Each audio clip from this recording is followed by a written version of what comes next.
अपनी राय दीजिए। काफ़ी अच्छी तेज़ी आई है और अब ये अनुमान लगाया जा रहा है किसी तरीके से ये फैक्टर ही नहीं हो चुका है कि अब ब्याज दरों में बढ़त तो नहीं होगी फेड की तरफ से। 0% संभावना पर अब आ चुके हैं, लेकिन कटौती कब होगी ये भी कुछ क्लियर संकेत नहीं दिखाई दे रहे हैं। ऐसे में सोने में क्या करके चलना चाहिए, क्योंकि हम देख रहे हैं कि बॉन्ड यील्ड्स में भी नरमी आई, डॉलर में भी कमजोरी देखने को मिल रही है। तो सोने में ये जो तेजी है इसको कब तक सपोर्ट मिल सकता है और ट्रेड कैसे लें फिर?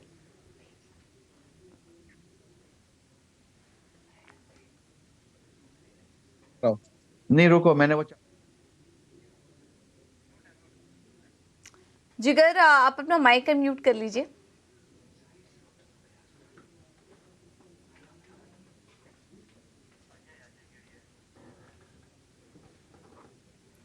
चलिए, उनसे हमारा संपर्क नहीं हो पा रहा है। अजय, आपसे जानना चाहेंगे सोने में, बताइए किस तरह से ट्रेड लें।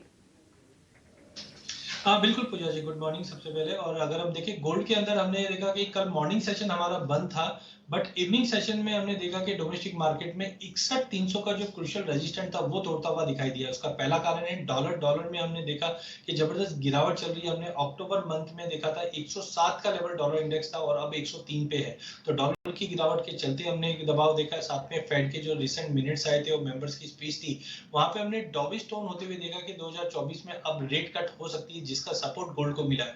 तो इंटरनेशनली गोल्ड अब $2,000 के ऊपर अच्छे से ट्रेड कर रहा है, जहां पे हमें उम्मीद है कि 2034 से 2036 तक के लेवल दिखा देगा। डोमेस्टिक मार्केट में भी हमें लगता है कि सोना बाय करके चलना चाहिए, 61,850 तक का लेवल दिखा सकता है। ठीक है, तो ये है सलाह सोने पर। भाविक, आपसे भी राय लेना चाहेंगे, क्या व्यू बन रहा है आपका सोने में? ये जो तेजी आई है कितनी टिकाऊ है?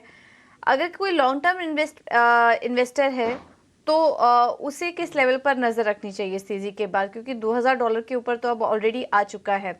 यहाँ से और कितनी तेजी आपको दिखाई दे रही है? गुड मॉर्निंग पूजा जी। यस, हमने देखा कि 2000 से 2010 का जो एक रेजिस्टेंस जोन था वो ब्रेक कर दिया है। आई थिंक उसका दो रीज़न है। एक तो हम पता चल गया है कि फेड जो है वो आगे जाके ब्याज दर नहीं बढ़ने वाले हैं, और दूसरा जो उनकी हॉकिश टोन थी वो अभी थोड़े न्यूट्रल हो चुकी है। तो अभी मार्केट एक्सपेक्ट कर रहा है कि शायद मई जून में रेट कट आ सकता है, क्योंकि लास्ट वीक हमने दोनों डेटा यूएस के देखे। हाउसिंग सेल्स है वो कम आए, पीएमआई भी कम आए। तो जो हाई इंटरेस्ट रेट है अभी कहीं ना कहीं वो इकोनॉमी पे टोल कर रही है। तो यूएस के मार्केट अभी वीक होने लग रहे हैं, और इन्फ्लेशन देखे तो वो भी वीक हो रहा है, कूल डाउन हो रहा है। तो आगे जाके आई थिंक मार्केट एक्सपेक्ट कर रहा है कि जून में शायद रेट कट हो सकता है। तो उसकी वजह से ही हमने देखा है कि 2010 का जो लेवल था रेजिस्टेंस वो ब्रेक कर चुका है।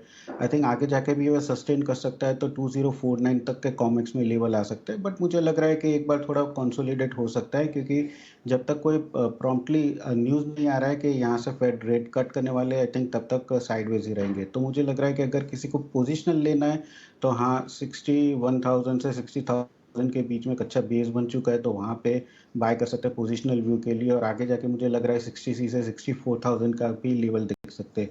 और इंट्राडे की बात करें तो आई थिंक इंट्राडे में भी बाय ऑन डिप्स की स्ट्रेटेजी रखनी चाहिए फरवरी में। अराउंड 61,900 पे मैं बाय के रिकमेंड करूँगा, 62,200 के टारगेट के लिए, और स्टॉप लॉस रहेगा 61,750 का।